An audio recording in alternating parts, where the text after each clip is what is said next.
Olá, sejam bem-vindos e bem-vindas. Eu sou Jennifer Thomas e esse é o Bagunça Organizada, o nosso guia para encontrar alguma ordem em meio ao caos ambiental.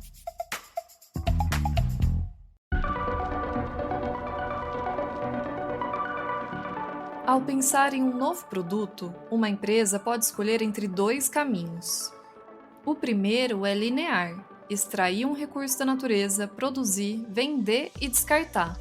O segundo caminho é o da economia circular.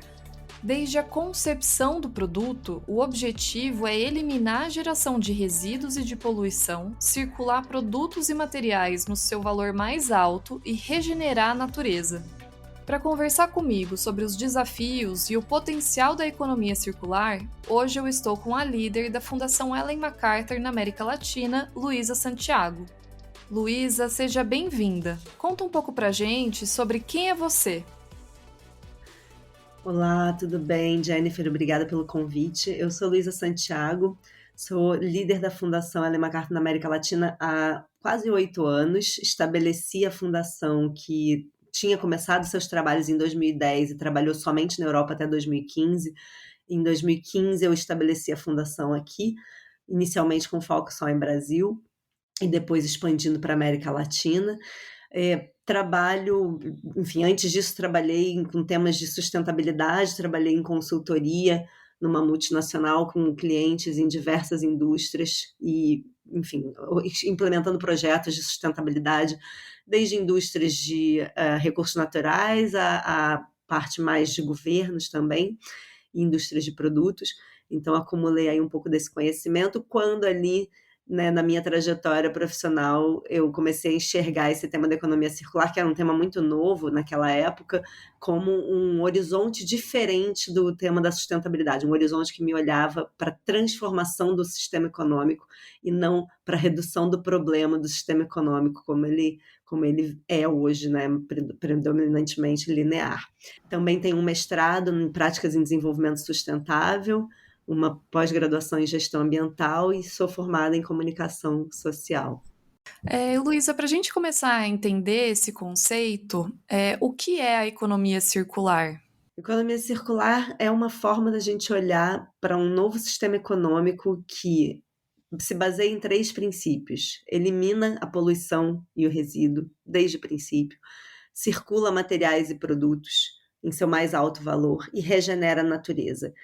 Então, tudo isso olhando como uma lente para projetar a economia, para pensar os negócios, os sistemas, os serviços, para pensar a economia já com essa lente e não olhar para uma economia que é linear por definição, ou seja, que extrai recursos da natureza, transforma e descarta e desperdiça de várias formas, inclusive na forma de poluição, na forma de emissões, e tentar diminuir o problema dessa economia. Isso não é economia circular. É basicamente a gente trabalhar uma redução do problema da economia linear. A economia circular, ela olha desde o design, ela olha desde o pensar a economia, uma economia que elimina poluição e resíduo, circula materiais e produtos, regenera a natureza. E isso se dá de várias formas. Isso se dá trabalhando com a indústria, novos negócios ou na transformação de produtos e serviços. Isso se dá na política pública, como é que você cria modelos regulatórios para permitir que uma economia linear reduza a sua velocidade, o seu crescimento e encoraje a adoção de modelos de uma economia circular.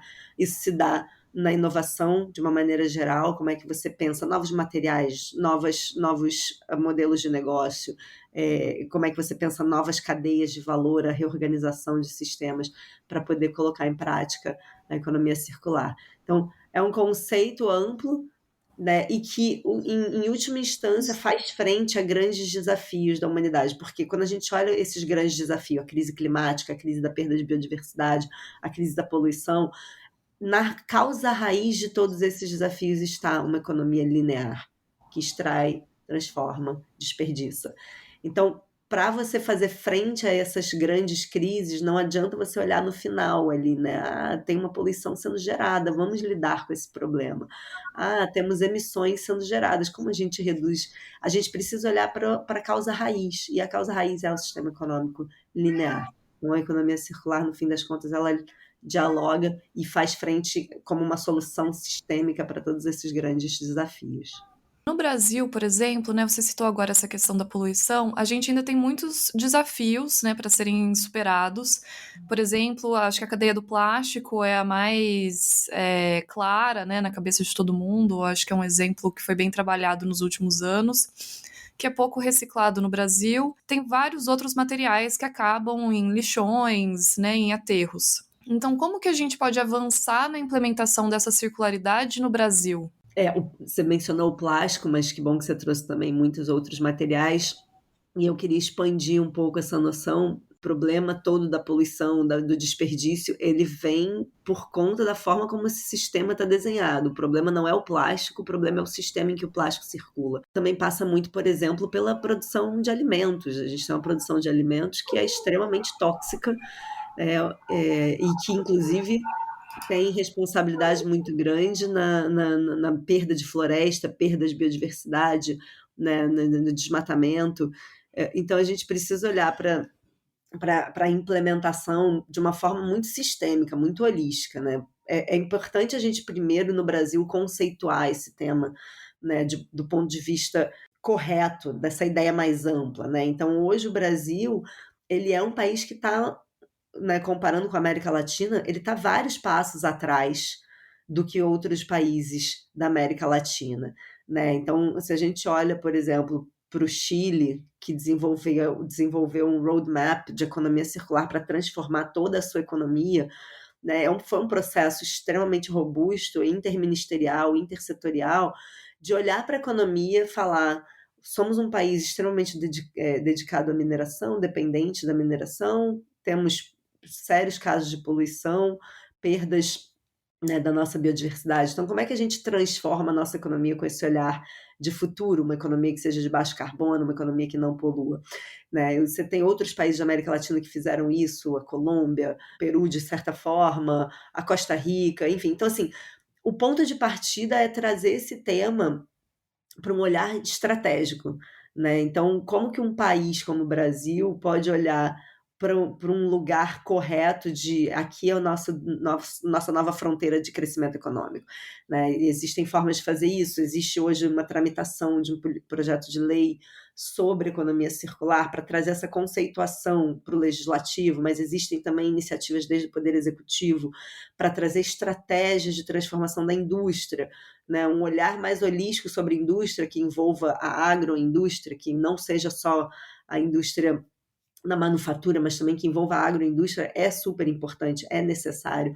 Então, assim, criar esses instrumentos estratégicos é algo extremamente importante, e desdobrar isso em regulações que vão frear o crescimento de modelos, né, lineares, então, que possam, por exemplo, diminuir a necessidade de novas matérias-primas virgens entrando no sistema do plástico ou em outros sistemas, né? Você mencionou o plástico, por isso eu trouxe o plástico, né? Que permitam a circulação e a recirculação desses materiais, então que desonerem cadeias de recirculação de materiais, que influenciem no design dos materiais e produtos, né, para que a gente possa, de fato, circular esses materiais na economia. Então, tem muitos mecanismos nesse ponto de vista regulatório, mas tem também como é que a indústria pode tomar a dianteira, né, e começar a inovar. Porque muitas das inovações, né, inclusive nos lugares no mundo que já avançaram mais em regulações e legislações para a economia circular, muito surgiu da indústria, que começou a voluntariamente inovar, ver o racional econômico, o benefício econômico e também o benefício das suas agendas climáticas, né, em geral, né, de natureza, de biodiversidade, a partir da inovação. Eu não diria que tem um ponto de partida único, mas que existem algumas coisas já mais conhecidas e sabidamente importantes, que vêm tanto da indústria, do ponto de vista da inovação voluntária, dos compromissos voluntários, mas também, né, de compromissos voluntários a gente não faz a transformação sistêmica. Então é importante que as políticas públicas avancem na mesma direção. Então esses dois lados são extremamente importantes para a gente começar e avançar e dar escala, né? Porque a gente não vai começar a indústria no Brasil, né? Principalmente enfim, a inovação, a pequena inovação, mas algumas grandes empresas também, tanto as multinacionais como algumas indústrias brasileiras, já vêm colocando em prática modelos que regeneram a natureza ou que geram cadeias produtivas que garantem, por exemplo, a conservação de floresta, ou que utilizam sistemas regenerativos de produção de alimentos, né? Isso tudo já existe no Brasil, mas falta escala, falta ser a norma e não mais a exceção. Você tem um bom exemplo prático, né, de aplicação de todos esses conceitos que demonstram, né, o que é a economia circular, né, um exemplo assim do começo ao fim, né, assim, o círculo dessa cadeia? Você mencionou o tema do plástico, vamos começar falando pelo tema do plástico. O tema do plástico, a gente olha enquanto fundação para como é que a gente elimina o que é desnecessário e problemático, né? Então, aquele plástico de uso único. Como é que a gente circula esses materiais? Como é que a gente inova para circular esses materiais? Então, tem o maior exemplo de reuso em escala do mundo, começou aqui na América Latina, no Brasil, que é o da Coca-Cola, da garrafa PET de reuso. Então, com uma inovação inicial, e aí, de novo, eu volto para aquela história da gente projetar para a circularidade, né? Quando a Coca-Cola, que foi muito influenciada pela nossa visão, falou, puxa, eu preciso adotar essa questão do reuso em escala, porque eu tenho uma cadeia gigantesca, um impacto gigantesco nesse sistema do plástico. O primeiro ponto foi como é que eu harmonizo as garrafas das minhas bebidas, que cada uma tem um design diferente, para que eu possa dar escala, porque senão eu vou ficar falando de operações muito fragmentadas e ineconômicas, né? Economicamente inviáveis. Então, o primeiro ponto foi criar a garrafa PET universal, que é um ponto de design, puramente design. Criar uma garrafa universal que você consiga usar para todas as marcas do portfólio. E daí criar a operação logística, criar o benefício financeiro para o consumidor que vai precisar fazer o take back, né, o levar de volta, e aí criar um modelo que roda e é melhor para o consumidor, porque o consumidor acaba comprando o líquido e não a garrafa, né? Não a embalagem, que é o que a gente, no fim das contas, quem compra uma garrafa de bebida, compra a garrafa também, mas na verdade quer a bebida, né? Então é melhor para o consumidor, é melhor para a empresa que consegue expandir esse portfólio, né, em várias marcas, né, então consegue rodar isso em escala, e apesar de ser, no curto prazo, mais custoso, ele, por ter benefício para o consumidor, consegue ter mais volume, então ele consegue, né, se pagar ao longo do tempo, e é bom para o planeta porque a redução de uso de garrafas é gigantesca, são milhões de toneladas que já deixaram de ser colocadas no mercado como novas garrafas descartáveis, milhões de toneladas de matéria-prima que deixaram de ser virgem, né, produzida e entrando no sistema do plástico, porque você acaba que está circulando muito mais o plástico, e a quantidade de emissões que deixam de ser geradas também é gigantesca. Então, os números só crescem, né? Então, eu não vou dar números aqui, porque provavelmente eu vou estar fora, desatualizada. As últimas números que eu tinha são do ano passado, então provavelmente já são muito mais interessantes, mas é um modelo bastante interessante que é feito no Brasil, feito na América Latina. Então, a gente realmente tem o único modelo em escala de reuso de plástico do mundo por aqui, acontecendo hoje na vida de qualquer pessoa que quiser ir lá e comprar uma bebida. Vou olhar agora para o outro lado, mais do lado natureza, o que a gente na economia circular chama do ciclo biológico, né? Como é que você cria produções e produtos que são regenerativos para a natureza, né? Já existem no Brasil vários exemplos de pequenas empresas que trabalham com agricultura regenerativa, com sistemas agroflorestais, com toda essa questão de produção dos ingredientes de produtos que, no fim das contas, quando você faz esse produto, você gera um impacto positivo na natureza. Essa questão toda do design de produtos alimentícios ou outros produtos que usam matérias-primas, né, da biodiversidade, de maneira a regenerar solo, biodiversidade e ecossistemas naturais, também se enquadra na ideia de uma economia circular. Exemplos disso, a cadeia da Natura, que gera cosméticos a partir da ideia de uma floresta em pé, tem toda uma cadeia produtiva de conservação de floresta para o uso dos bioativos, as cadeias a própria Coca-Cola, com a produção do Guaraná no Amazonas, né, que é uma produção toda baseada em sistemas agroflorestais, vários exemplos no sistema alimentar que a gente pode trazer. A Fundação acabou de lançar, né, e está começando agora um desafio do redesenho dos alimentos. O que quer dizer isso? A gente quer trazer essa noção de design circular de alimentos para prototipar e botar produtos no mercado baseado nisso e começar a influir e influenciar a indústria a adotar essa noção de design circular para os alimentos, que no fim das contas vai fazer com que os produtos alimentícios que a gente compra no supermercado tenham um impacto positivo na natureza. É dizer que você vai consumir, quanto mais você consome, melhor é para a natureza. Então, a gente vai fazer isso porque a gente, de fato, vê nessa ideia do design circular dos produtos alimentícios como um método de botar em prática de uma forma muito, muito concreta para todas as pessoas enxergarem, entendi, isso aqui é a aplicação dos princípios da economia circular no produto que eu vou comer. Né? Então, a gente está nessa jornada aí nos próximos 18 meses e acho que vai ficar ainda mais tangível para as pessoas verem a economia circular na prática. Muito bom, isso com certeza vai ser um próximo passo muito interessante, né, para assistir. E puxando um pouco pelo que você comentou no começo dessa sua fala, né, que não existe uma bala de prata.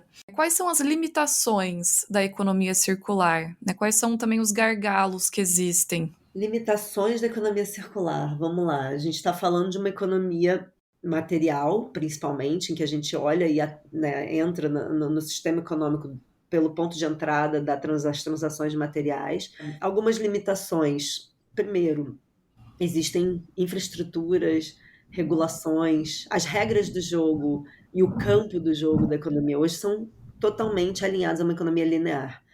Então, hoje existem barreiras, como, por exemplo, regulações que impedem a recirculação de materiais, infraestrutura que não é amigável, por exemplo, a esquemas de take-back, regulações que não permitem o reuso de uma maneira geral, falta completa de regulação ou de incentivos para o design, para a circularidade. Hoje, as regras do jogo da economia são para uma economia linear. Então, essa limitação é justamente o que a gente quer fazer. Nós, enquanto fundação, estamos aqui para tentar construir um novo campo de jogo. Né? E a gente quer, através do nosso trabalho, influenciar que essas regras do jogo passem a ser alinhadas a uma economia circular e não a uma economia linear. Então, essas limitações elas são muito claras e a gente lida com elas todos os dias, senão a gente não precisaria sequer existir. É uma nova ideia, requer adoção de novas ideias, requer muita ambição e alinhamento de visão. Hoje, o nome, né, o tema economia circular já não é totalmente desconhecido como era 7 anos atrás, quando a gente começou a trabalhar aqui, quase 8, na verdade. Mas ainda, quando você fala de economia circular, ainda existe uma automatização do pensamento do reciclagem. Não estamos falando de reciclagem. É extremamente importante que fique claro isso.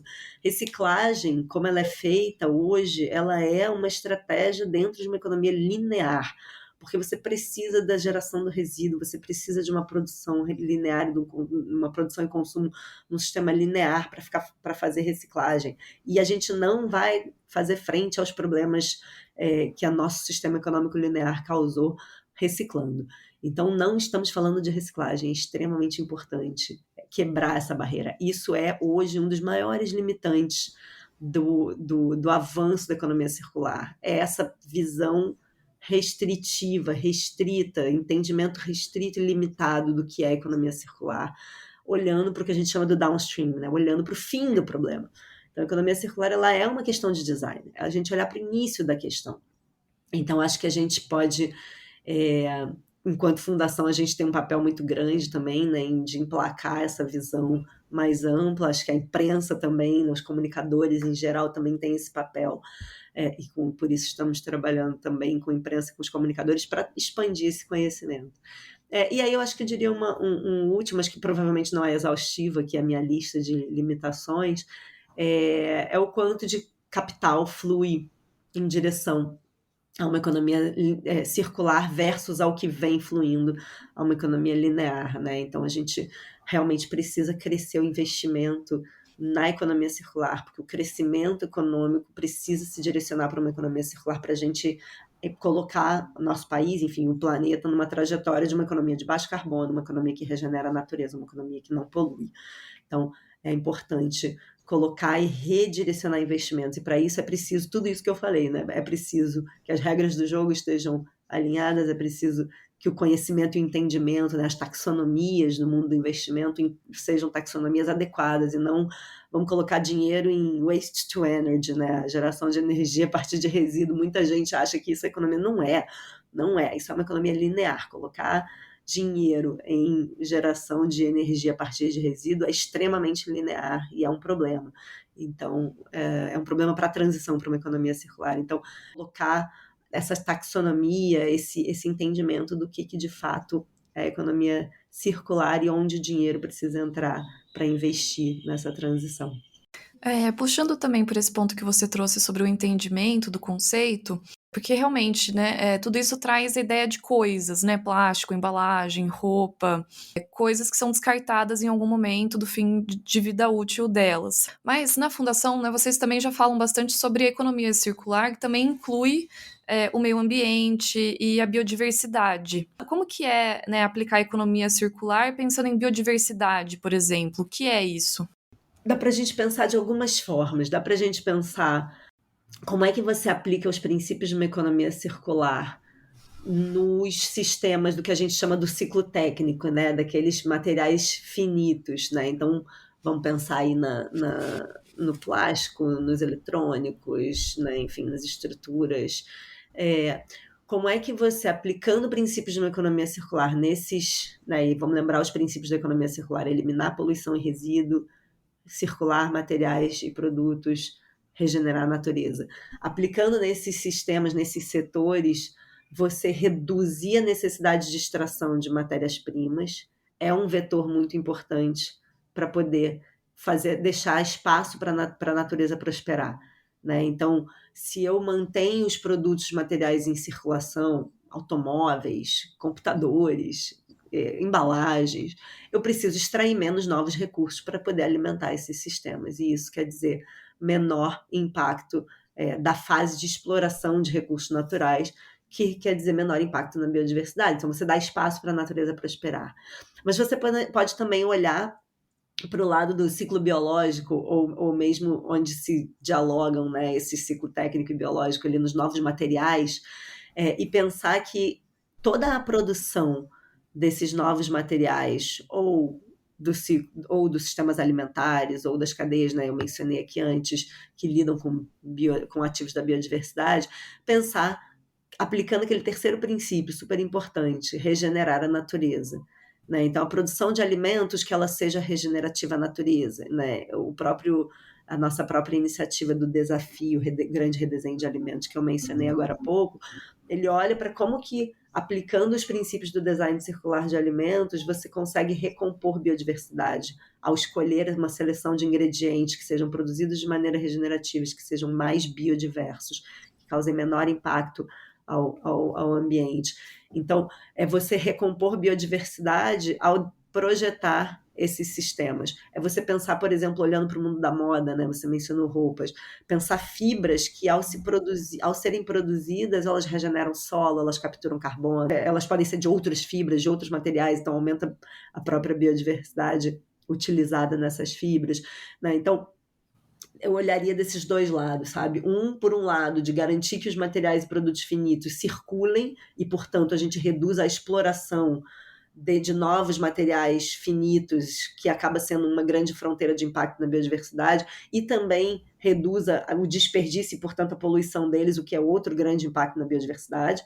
E, por outro lado, você usar esses materiais renováveis produzidos de maneira a favorecer a biodiversidade e serem produzidos de forma regenerativa à natureza, o que quer dizer, no fim das contas, ter resultados positivos para a natureza, ter resultados de aumento de biodiversidade, de captura de carbono. Legal. E, Luísa, para a gente começar a fechar, acho que você comentou bastante, né, sobre a importância de regulação, de mudar as regras do jogo, trouxe exemplos de empresas, né, do setor privado. E quando a gente pensa no nível individual, né, o que cada um pode fazer, quanto que a gente realmente pode fazer, né? Qual que é a ação das pessoas para também entrar mais nesse conceito da economia circular? Eu vou começar primeiro com uma má notícia, mas para depois construir uma boa notícia, né.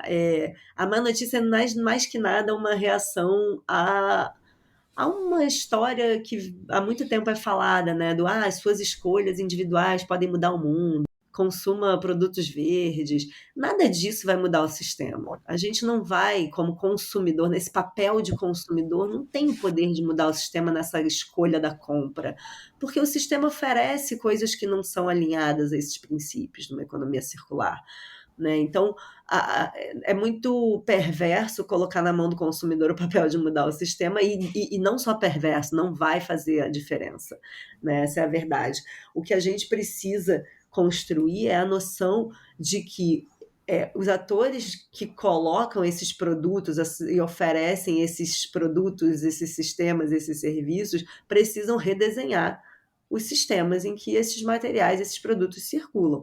E daí, enquanto pessoas, né, usuários ou consumidores, aí a gente pode adotar e favorecer durante uma transição, adotar e favorecer esses produtos, esses serviços, né? E aí sim essas escolhas passam a ser definitivas no o que vai prosperar mais, né? Qual é a empresa que vai prosperar mais? Uma que oferece um material totalmente de uso único, que vai ser desperdiçado, ou uma que tem um esquema de take back em que você passa a ser usuário de um produto ou de um serviço, né? Então aí sim essas escolhas passam a ser mais definitivas, né, em acelerar mais os modelos e crescer mais os modelos de economia circular em detrimento de modelos de economia linear. Outra coisa que eu acho que é interessante hoje em dia, né, num mundo multiconectado, é de fato a gente mostrar nas nossas escolhas, né, mostrar o que a gente espera para os governos, né, para os legisladores, né, o parlamento hoje tem pautas alinhadas de economia circular, tem projeto de lei, tem discussões sobre o tema da economia circular. Então, acho que é importante num mundo multiconectado em que todo mundo é né, criador de informação ou de conteúdo, a gente mostrar o interesse por essas pautas, a gente pedir por essas pautas, a gente mostrar a atenção a essas pautas, para que as legislações possam se alinhar, né, e construir de fato em escala essa transição, para que os planos e programas do governo sejam alinhados a essa visão.